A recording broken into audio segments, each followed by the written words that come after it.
We want to turn now to the situation in Afghanistan, where the U.S. military is racing to complete its withdrawal by Tuesday under an extremely high warning of additional terror attacks there. CBS News senior foreign correspondent Charlie D'Agata is in Doha, Qatar this morning. Charlie, good morning. Ed, good morning to you.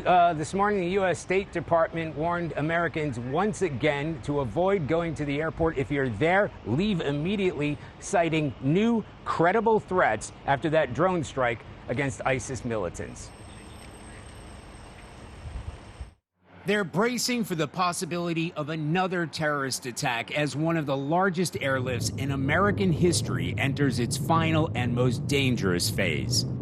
ISIS retaliation for this, purported to be images of the aftermath of the Hellfire missile drone strike the Pentagon says killed an ISIS planner and a facilitator in eastern Afghanistan.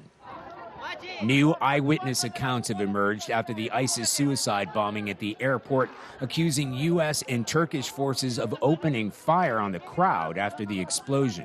He wasn't killed by Taliban, he wasn't killed by ISIS. US Army started shelling. How can you be sure? Because of the bullet. The bullet went inside of his head, next to right here, near to his ear. The Pentagon acknowledged the possibility that some people may have been shot by U.S. service members. An investigation is underway. Remaining American forces at the airport are now beginning to head home themselves. The UK was the last of European coalition flights and forces to wrap up their own evacuations, the final plane out taking off yesterday.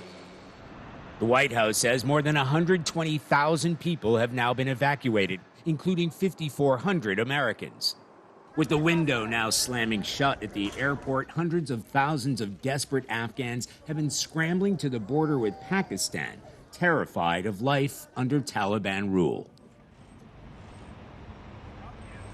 And we're getting late word this morning of explosions in Kabul. We understand it appears to be a U.S. airstrike on a suspected ISIS suicide vehicle that was headed toward the airport. Ed? Charlie, thank you.